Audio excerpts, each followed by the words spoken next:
जय हिंद बच्चों, बहुत बहुत नमस्कार। मैं निखिल दुबे आप सभी का वेलकम करता हूं अपने प्यारे से YouTube channel C for chemistry में। आज हम क्लास 10th केमिस्ट्री का मेटल और नॉन मेटल का लेक्चर लेके आए हैं, जिसमें हम आयनिक कंपाउंड के फॉर्मेशन के बारे में बात करेंगे और उनकी प्रॉपर्टीज के बारे में बात करेंगे। साथ ही जो पीवाईक्यूज पिछले सालों में आए हुए हैं उनको भी हम डिस्कस करेंगे।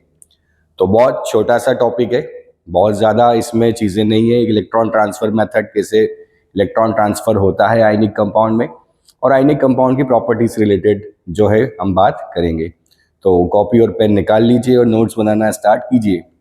तो स्टार्ट करते हैं हमारा मेटल और नॉन मेटल।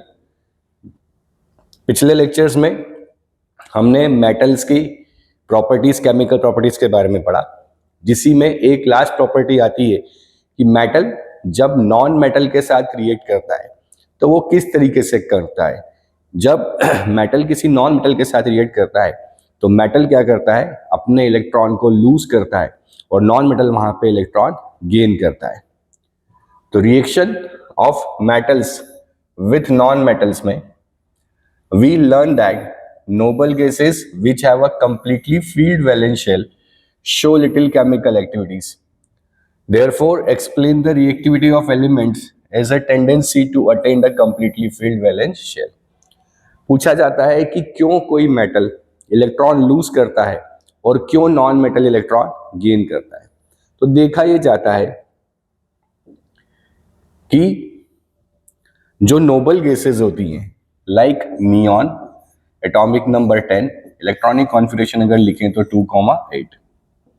नोबल गैसेस बहुत लो रिएक्टिव एलिमेंट्स हैं। वैसे तो क्लास 10 तक अगर हम कहें कि noble gases do not make any compound, noble gases अपना कोई कंपाउंड नहीं बनाती है, बट हायर क्लासेस में आप देखेंगे कि नोबल गैसेस के भी कंपाउंड एग्जिस्ट करते हैं, स्पेशली जीनॉन के। तो नोबल गैसेस भी रिएक्शन करती है। तो हम यहाँ कहते हैं कि noble gases are very least reactive towards the other element. और नोबल गैसेस के केस में ये देखा जाता है कि except helium, all other noble gases are having 8 electrons in its last valence shell. उनके लास्ट वैलेंस शेल में they are having 8 number of electrons. इसका मतलब इन नोबल गैसेस का ऑक्टेट कंप्लीट होता है। तो रीजन दिया गया कि क्यों नोबल गैसेस जो है वो आसानी से कंपाउंड नहीं बनाती हैं। तो कहा गया कि नोबल गैसेस का ऑक्टेट कंप्लीट होता है, इसलिए noble gases do not react very easily. तो एलिमेंट्स दूसरे क्यों मेटल जो है वो इलेक्ट्रॉन लूज करता है और नॉन मेटल इलेक्ट्रॉन गेन करता है, तो इसी को रेफरेंस पॉइंट बना के कहा गया कि जितने भी एलिमेंट्स हैं वो सारे के सारे एलिमेंट्स नोबल गैस का इलेक्ट्रॉनिक कॉन्फिगरेशन अचीव करना चाहते हैं। मतलब जैसे नोबल गैसेस के लास्ट शेल में 8 नंबर ऑफ इलेक्ट्रॉन्स हैं, वैसे ही सारे element by losing electron, bye gaining electron या बाय शेयरिंग इलेक्ट्रॉन वो भी अपना ऑक्टेट कंप्लीट करना चाहते हैं। जैसे अगर एग्जांपल देखें हम फॉर्मेशन ऑफ NaCl का, सोडियम एटॉमिक नंबर होता है 11, इलेक्ट्रॉनिक कॉन्फिगरेशन अगर हम लिखें तो 2,8,1। Similarly chlorine atomic number 17, electronic configuration अगर हम लिखें तो 2,8,7। सोडियम के लास्ट में it is having 1 number of electron और क्लोरीन के लास्ट में 7 इलेक्ट्रॉन है। तो सोडियम क्या करता है, this 1 electron wants to lose, ये एक इलेक्ट्रॉन लूज कर देता है, क्योंकि एक इलेक्ट्रॉन लूज करके जब इसका लास्ट शेल जो है वो थर्ड से सेकंड हो जाएगा और उस लास्ट शेल में इलेक्ट्रॉन कितने बचेंगे, सिर्फ 2,8। तो एक इलेक्ट्रॉन लूज करने के बाद जो सोडियम है वो सोडियम Na+ बना लेता है, means there is a formation of cation after losing the electron. क्यों लूज कर दिया, क्योंकि उस एक इलेक्ट्रॉन को लूज करने के बाद सोडियम का जो केटायन है वो केटायन में उसका ऑक्टेट क्या हो रहा है, कंप्लीट हो रहा है। सिमिलरली अगर ये क्लोरीन उस एक इलेक्ट्रॉन को गेन कर ले तो आफ्टर गेनिंग इलेक्ट्रॉन क्लोरीन के लास्ट शेल में भी कितने इलेक्ट्रॉन हो गए, 8। तो एक इलेक्ट्रॉन गेन करके क्लोरीन ने Cl- बना लिया और उसका ऑक्टेट कंप्लीट हो गया। सिमिलरली सोडियम ने एक इलेक्ट्रॉन लूज करके भी क्या किया, अपना ऑक्टेट कंप्लीट कर लिया। तो after losing electron sodium converting into the sodium plus और क्लोरीन जो है it converts into the chlorine minus. तो ये सोडियम प्लस और क्लोरीन माइनस के बीच में जो फोर्स ऑफ अट्रैक्शन एग्जिस्ट करता है, बिकॉज एक केटायन है और एक एनायन है, ऑपोजिट चार्जेस है, इसी फोर्स ऑफ अट्रैक्शन को क्या नाम दिया गया है? Ionic bond. इसे क्या कहा गया है? आयनिक बॉन्ड कहा गया है। तो क्या होता है basically ionic bond? In ionic bond जो मेटल है they loses electron and non-metal gains electron, or we can say that in case of ionic bond electron transferred from metal to non-metal। अब कौन कौन से एलिमेंट्स इलेक्ट्रॉन लूज कर सकते हैं? जिनके लास्ट शेल में या तो एक इलेक्ट्रॉन हो या दो इलेक्ट्रॉन हो या तीन इलेक्ट्रॉन हो। कौन कौन एलिमेंट्स इलेक्ट्रॉन गेन कर सकते हैं? जिनके लास्ट शेल में 5 इलेक्ट्रॉन हो, 6 इलेक्ट्रॉन हो या 7 इलेक्ट्रॉन्स हो। तो जिनके लास्ट शेल में 5, 6, 7 इलेक्ट्रॉन्स हैं दे गेन इलेक्ट्रॉन, और जिनके लास्ट शेल में 1, 2 या 3 इलेक्ट्रॉन है दे लूज इलेक्ट्रॉन। तो always electron is to be given by the metal and electron is to be gained by the non metal. तो ionic bond is a kind of a force of attraction between the cation and anion, क्योंकि electron lose करने के बाद बनता है cation और electron gain करने के बाद बनता है एनायन। तो जो केटायन और एनायन के बीच का फोर्स ऑफ अट्रैक्शन है, यही फोर्स ऑफ अट्रैक्शन क्या कहलाता है? आयनिक बॉन्ड कहलाता है। क्लियर है? तो ionic compounds are chemical compounds formed by the electrostatic attraction between oppositely charged ions, cations and anions। तो जो अपोजिटली चार्ज आयन है आफ्टर लूजिंग इलेक्ट्रॉन केटायन बनता है, आफ्टर गेनिंग इलेक्ट्रॉन एनायन बनता है। तो लूजिंग और गेनिंग के बाद जो ये केटायंस और एनायंस बने हैं, आयंस बने हैं, इन आयंस के बीच का इलेक्ट्रोस्टैटिक फोर्स ऑफ अट्रैक्शन ही क्या कहलाता है? आयनिक बॉन्ड कहलाता है, which are held together by strong ionic bond. ये फोर्स ऑफ अट्रैक्शन ही क्या कहलाता है? स्ट्रॉन्ग आयनिक बॉन्ड कहलाता है।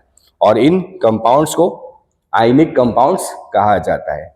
बेसिकली ट्रांसफर ऑफ इलेक्ट्रॉन होता है किसके बीच में? From metal to non metal.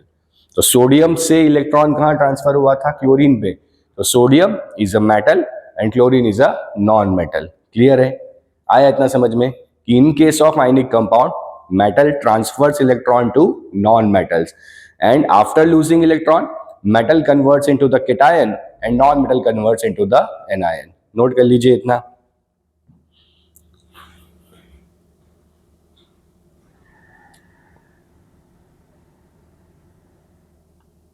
बढ़े आगे।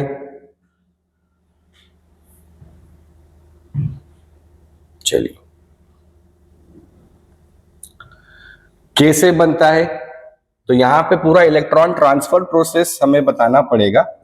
जैसे हमें बताना है फॉर्मेशन ऑफ NaCl। तो यहां पे कुछ स्टेप्स है।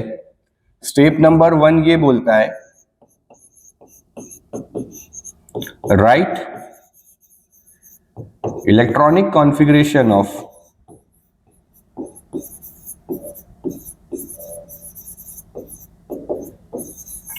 Metal and non metal.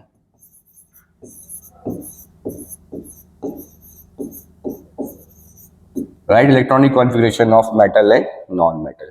जैसे NaCl बनाना है तो Na atomic number 11, electronic configuration will be the 281। अब ये जो सोडियम है इसके लास्ट शेल को हम डॉट से रिप्रेजेंट करते हैं। लास्ट इलेक्ट्रॉन्स को हम डॉट से रिप्रेजेंट करते हैं। ये जो इलेक्ट्रॉन्स है, ये जो स्ट्रक्चर है, this structure is known as Lewis dot structure. इसे क्या कहा जाता है? Lewis dot structure.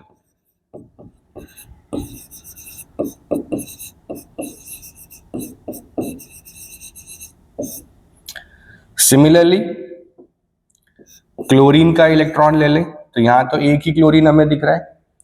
क्लोरीन का अगर इलेक्ट्रॉनिक कॉन्फ़िगरेशन लिखे तो क्लोरीन एटॉमिक नंबर होता है 17, 287। तो क्लोरीन के लास्ट शेल में है 7 इलेक्ट्रॉन्स। अब यहां पे हम थोड़ा सा डिस्टिंग्विश करने के लिए क्लोरीन के इलेक्ट्रॉन्स को क्रॉस से लिख देते हैं। ताकि दोनों एलिमेंट्स के अलग अलग इलेक्ट्रॉन हमें आइडेंटिफाई हो जाए। तो सोडियम के लास्ट शेल में एक इलेक्ट्रॉन था, इसलिए हमने यहाँ पे एक डॉट बना दिया। क्लोरीन के लास्ट शेल में 7 इलेक्ट्रॉन्स थे, इसलिए यहाँ पे हमने 7 क्रॉस बना दिए। अब क्या होगा कि जो सोडियम है it will lose electron to complete its octet.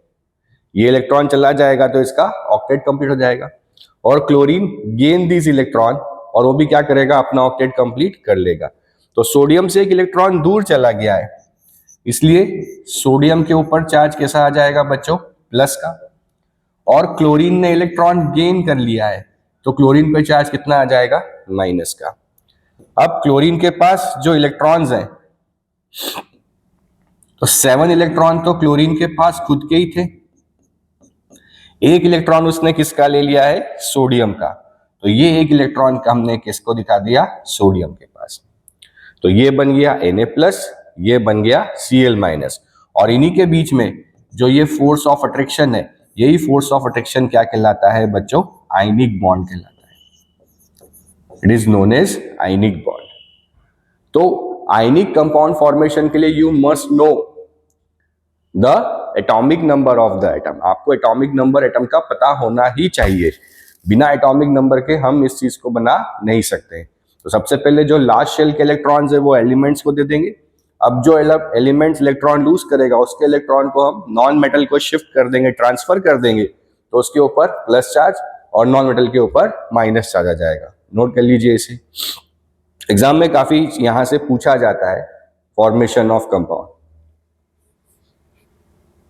Clear है, बढ़े आगे, चलिए। जैसे अब हमें फॉर्मेशन ऑफ MgCl2 करना है, तो सबसे पहले क्या करें, मैग्नीशियम का इलेक्ट्रॉनिक कॉन्फ़िगरेशन लिख लें। Magnesium atomic number 12, electronic configuration लिखे तो 282। Chlorine atomic number 17, electronic configuration लिखे तो 2,8,7। Now magnesium is having a 2 valence electron, और यहाँ पे कितने क्लोरीन है बच्चों, 2 क्लोरीन है। देखिए मैग्नीशियम क्लोराइड में कितने क्लोरीन, 2, तो हमें 2 बार क्लोरीन लिखना पड़ेगा।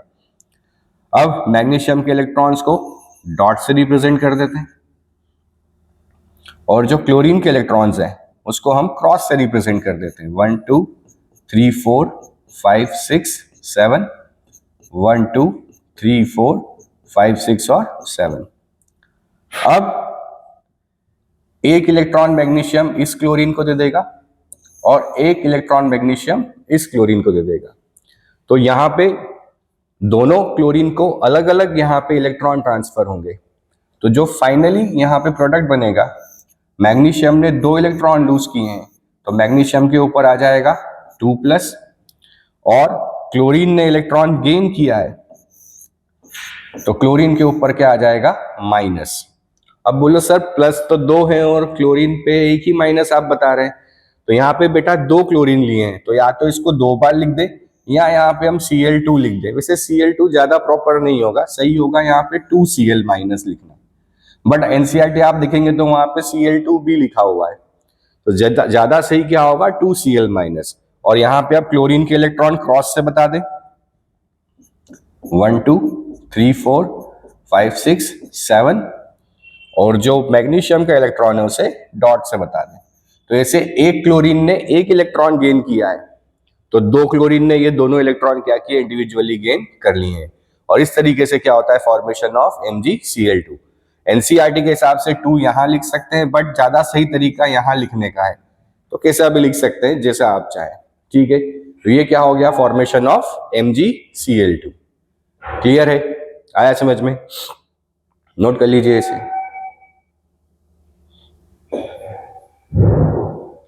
चलिए अगला कोशिश कीजिए, पॉज करके खुद से कोशिश कीजिए। सेम मैग्नीशियम जैसा है, फॉर्मेशन ऑफ CaCl2 कीजिए, कोशिश कीजिए। चलिए करें हम। कैल्शियम एटॉमिक नंबर होता है 20, इलेक्ट्रॉनिक कॉन्फ़िगरेशन लिखेंगे तो 2,8,2। कैल्शियम के लास्ट शेल में 2 वैलेंस इलेक्ट्रॉन। पूरा खेल ही बच्चों इलेक्ट्रॉनिक कॉन्फ़िगरेशन का है। कैल्शियम का एटॉमिक नंबर 20। अगर आपको एटॉमिक नंबर और इलेक्ट्रॉनिक कॉन्फ़िगरेशन लिखते नहीं आता है तो आप इसको नहीं बना पाएंगे, इसलिए बोहर मॉडल के हिसाब से आपको आना चाहिए। तो कैल्शियम और 2 क्लोरीन है तो यहाँ पे फिर 2 क्लोरीन लिख दें। कैल्शियम के लास्ट शेल में है 2 इलेक्ट्रॉन्स, क्लोरीन के लास्ट शेल में है फिर से 7 इलेक्ट्रॉन्स।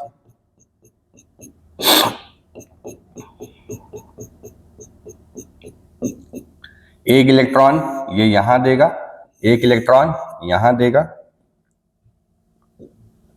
तो कैल्शियम के ऊपर फिर आ गया 2+, और 2 क्लोरीन है तो फिर क्या आ गया यहाँ पे, 2 क्लोरीन के कारण 2-। तो क्लोरीन के ये 7 इलेक्ट्रॉन्स और एक इलेक्ट्रॉन उसके पास किसका है, कैल्शियम का। इस तरीके से क्या बनता है, कैल्शियम क्लोराइड बनता है। ठीक है, बढ़े आगे, चलिए। फॉर्मेशन ऑफ Na2O बनाइए। अगला कोशिश कीजिए खुद से बनाने की कि आप कैसे बनेगा, पॉज करके बनाइए कैसे बनेगा। चलिए बनाते हैं हम। Sodium atomic number 11, electronic configuration लिखें तो 2,8,1। Oxygen atomic number 6, electronic configuration लिखें तो 2,6।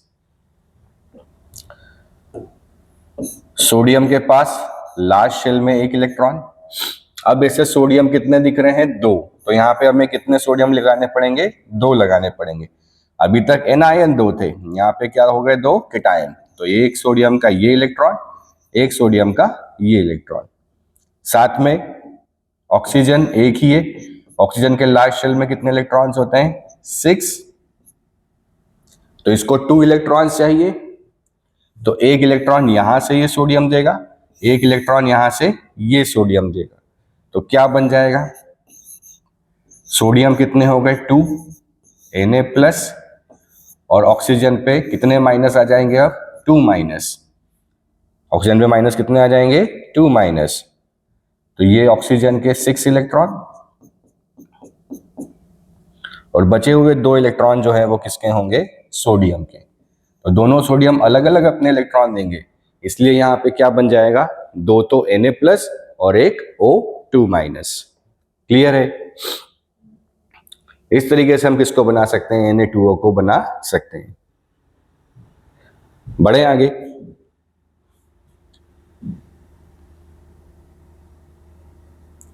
फॉर्मेशन ऑफ MgO, चलिए इसको करते हैं।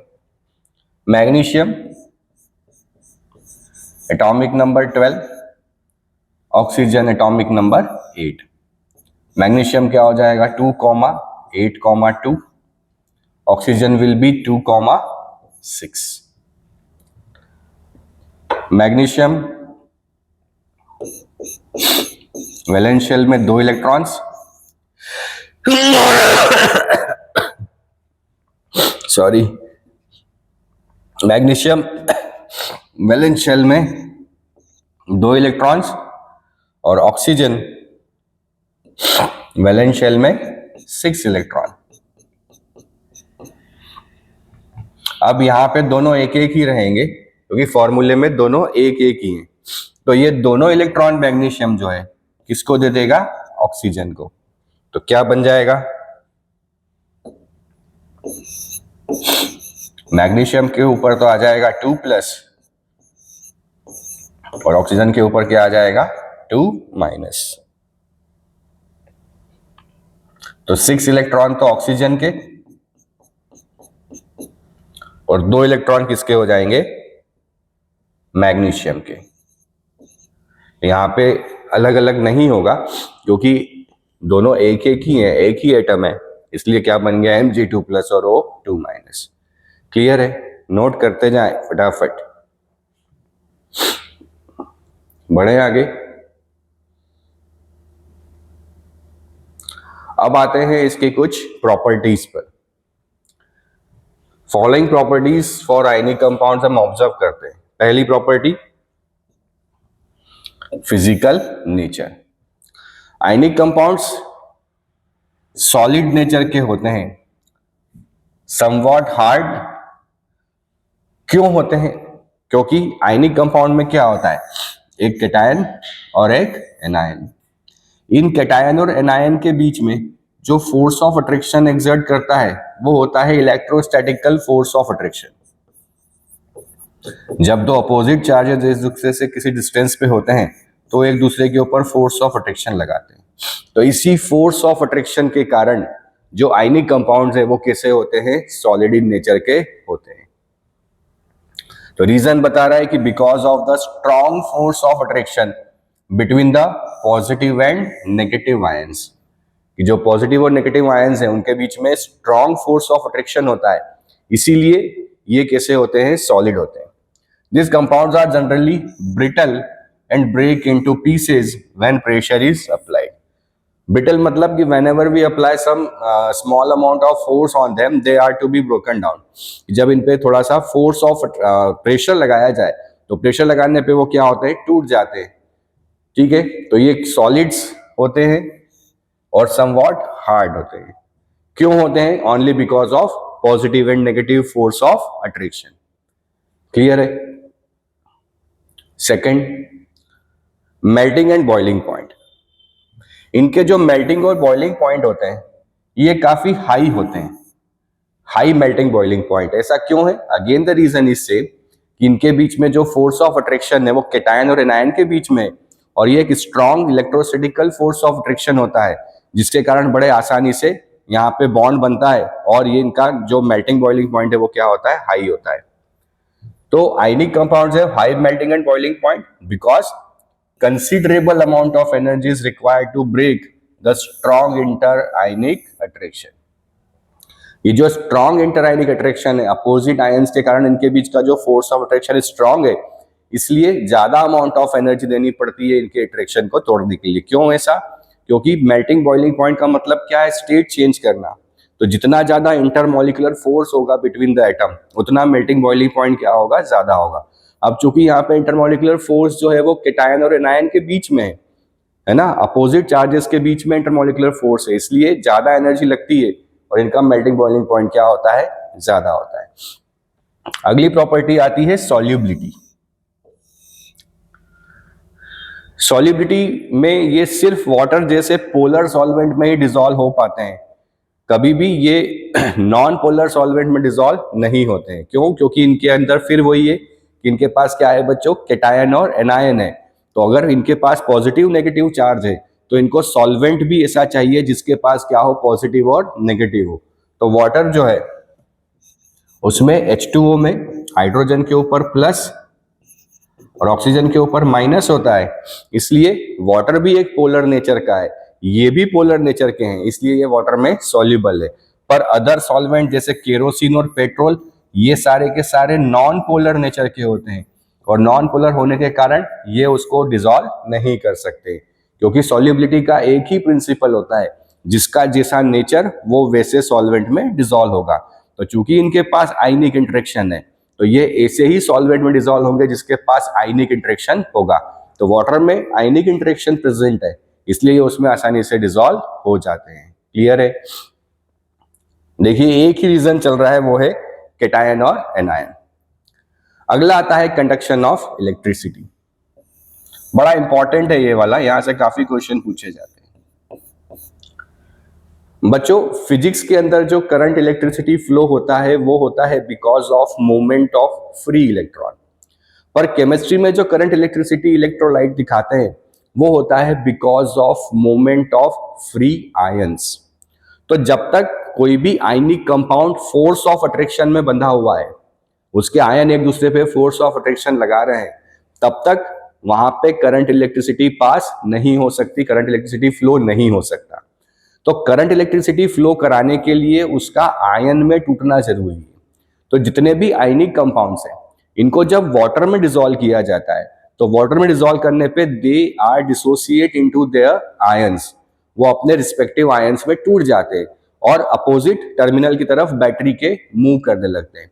इसीलिए जितने आयनिक कंपाउंड है वो कभी भी अपने सॉलिड स्टेट में इलेक्ट्रिसिटी कंडक्ट नहीं करते। क्यों? क्योंकि सॉलिड स्टेट में उनके आयंस फ्री नहीं होते, तो या तो वो अपने मॉल्टन स्टेट में या अपने एक्वियस सॉल्यूशन में ही वो इलेक्ट्रिसिटी को कंडक्ट करते हैं। क्योंकि मॉल्टन स्टेट हो या एक्वियस सॉल्यूशन हो, उन दोनों केस में वो फ्री आयंस में कन्वर्ट हो जाते हैं, और जब हम उस सॉल्यूशन के क्रॉस बैटरी लगाते हैं तो ये नेगेटिव आयन बैटरी के पॉजिटिव की तरफ और पॉजिटिव आयन बैटरी के नेगेटिव आयन की तरफ मूव करने लगता है, तो सर्किट कंप्लीट हो जाता है और वहां पे करंट इलेक्ट्रिसिटी फ्लो होने लगती है। ठीक है। The conduction of electricity through a solution involves the movement of charge particles. क्या बोल रहा है? सॉल्यूशन के थ्रू इलेक्ट्रिसिटी किस पे डिपेंड करती है? मूवमेंट ऑफ चार्ज पार्टिकल पे। A solution of an ionic compound in water contain ions which move to the opposite electrodes when electricity is passed through the solution। कि जो भी ionic compound है जब उनको सॉल्यूशन में बनाए तो वो आयंस में टूट जाते हैं, और बैटरी लगाने पे उनके आयंस का मूवमेंट बैटरी के अपोजिट टर्मिनल पे होने लगता है। Ionic compounds in the solid state do not conduct electricity. Ionic compound अपने सॉलिड स्टेट में इलेक्ट्रिसिटी कंडक्ट नहीं करते हैं, because movement of ions in the solid is not possible due to the rigid structure। तो वो ions free नहीं होते हैं, एक दूसरे के ऊपर फोर्स ऑफ अट्रैक्शन लगाते होते हैं, इसलिए वो मूव आसानी से मूव कर ही नहीं पाते, रिजिड स्ट्रक्चर होता है। इसलिए अपने सॉलिड स्टेट में आयनिक कंपाउंड कभी इलेक्ट्रिसिटी कंडक्ट नहीं करते हैं। बहुत बार आपका एग्जाम में क्वेश्चन पूछा हुआ है। But ionic compounds conduct electricity in the molten state. मॉल्टन state का मतलब ये होता है कि आपने उसको पिघाल दिया, उसको मेल्ट कर दिया है। तो मेल्ट करने पे भी क्या होता है, जो इलेक्ट्रोस्टैटिक फोर्स ऑफ अट्रैक्शन है वो इलेक्ट्रोस्टैटिक फोर्स ऑफ अट्रैक्शन क्या हो जाता है? खत्म हो जाता है, और आयंस बन जाते हैं और वो अपना मूव करने लगते हैं। But ionic compounds conduct electricity in the molten state. This is possible in the molten state since the electrostatic force of attraction between the oppositely charge ions are overcome due to the heat. तो जो electrostatic force of attraction है, आप जो heat दे रहे हो, उस heat को देने से उनका इलेक्ट्रोस्टैटिक फोर्स ऑफ अट्रैक्शन खत्म हो जाता है और आयन का मूवमेंट शुरू हो जाता है। तो ये क्या है? Conduction of electricity. बड़ा इंपॉर्टेंट है, बहुत बार क्वेश्चन यहां से एग्जाम में पूछे गए। बड़े आगे चलिए पीवाईक्यूज देख लेते हैं। In the formation of compound between two atom A and B, A loses 2 electron and B gains 1 electron. What is the nature of bond between them? अब ए इलेक्ट्रॉन लूज कर रहा है और बी इलेक्ट्रॉन गेन कर रहा है। इसका मतलब ए के ऊपर क्या आने वाला है? 2+ और बी के ऊपर क्या आने वाला है? -। तो इनके बीच में फोर्स ऑफ अट्रैक्शन होगा। अगर फोर्स ऑफ अट्रैक्शन है तो कंपाउंड का नेचर कैसा होगा? Ionic. Suggest the formula of the compound from between A and B. बिल्कुल बना देते हैं। ए ने 2 इलेक्ट्रॉन लूज करें तो 2+, और बी एक ही इलेक्ट्रॉन गेन कर रहा है तो बी के ऊपर क्या आएगा? -। इस माइनस को नीचे उतार लो तो 1, यहाँ पे इसको उतार लो 2, इसकी टोपी उसके सर, ये इसको दिया, ये इसको दिया, तो फॉर्मूला क्या बन गया? Ab2। It will be the Ab2। Clear है? ए ने 2 इलेक्ट्रॉन लूज किए तो ए के ऊपर 2+, बी ने 1 इलेक्ट्रॉन गेन किया तो बी के ऊपर 1-। फॉर्मूला मेकिंग क्लास 9th, इसको उतार ले नीचे चार्जेस को, और ये चार्जेस अपोजिट दे दें तो क्या बन जाएगा? A1 और B2। तो formula will be Ab2। Clear है? बड़ा सिंपल सा क्वेश्चन है। बढ़े आगे। अगला, common salt conduct electricity only in the molten state. Why? अभी हमने बताया कि मॉल्टन स्टेट में क्या होता है, हीट देने से जो इलेक्ट्रोस्टैटिक फोर्स ऑफ अट्रैक्शन होता है वो ओवरकम हो जाता है और आयंस का मूवमेंट आसानी से बढ़ जाता है, इसलिए वो क्या करता है? इलेक्ट्रिसिटी कंडक्ट करता है। तो क्या रीजन है? Common salt is an ionic compound which conduct electricity in मॉल्टन state because in molten state the electrostatic force of attraction between oppositely charged ions Na+ and Cl- are overcome due to heat। जो oppositely charge का force of attraction है वो overcome हो जाता है और ion freely move करते हैं, इलेक्ट्रिसिटी कंडक्ट होने लगती है। Why is melting point of NaCl is high? Again the reason is same, NaCl is an ionic compound और आयनिक कंपाउंड होने के कारण इसके केटायन और एनायन के बीच में जो फोर्स ऑफ अट्रैक्शन है, इलेक्ट्रोस्टैटिकल फोर्स ऑफ अट्रैक्शन है, वो फोर्स ऑफ अट्रैक्शन बहुत स्ट्रांग होता है, इसलिए उसको मेल्ट करने के लिए हमें ज्यादा एनर्जी देनी पड़ती है। Show the formation of magnesium chloride and sodium chloride by transfer of electron, बना चुके हैं हम इसको। Identify the ions present in this compound.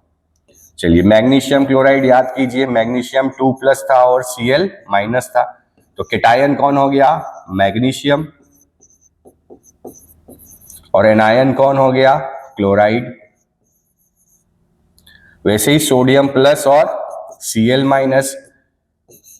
Na+, sodium ऐसा का ऐसा, और क्लोरीन का नाम अभी हमने लिखा, क्या हो गया? क्लोराइड। तो ये केटायन और ये एनायन। ठीक है, बाकी फॉर्मेशन हम पढ़ ही चुके हैं। तो बच्चों ये बड़ा छोटा सा हमारा टॉपिक था, ionic compound and it's property with PYQ। तो अच्छे से इसको प्रिपेयर कीजिए, एग्जाम में क्वेश्चन इसका आता ही आता है। तो ऐसे और वीडियोस के लिए हमें लाइक, फॉलो, सब्सक्राइब करते रहिए और पढ़ते रहिए, मुस्कुराते रहिए। जय हिंद।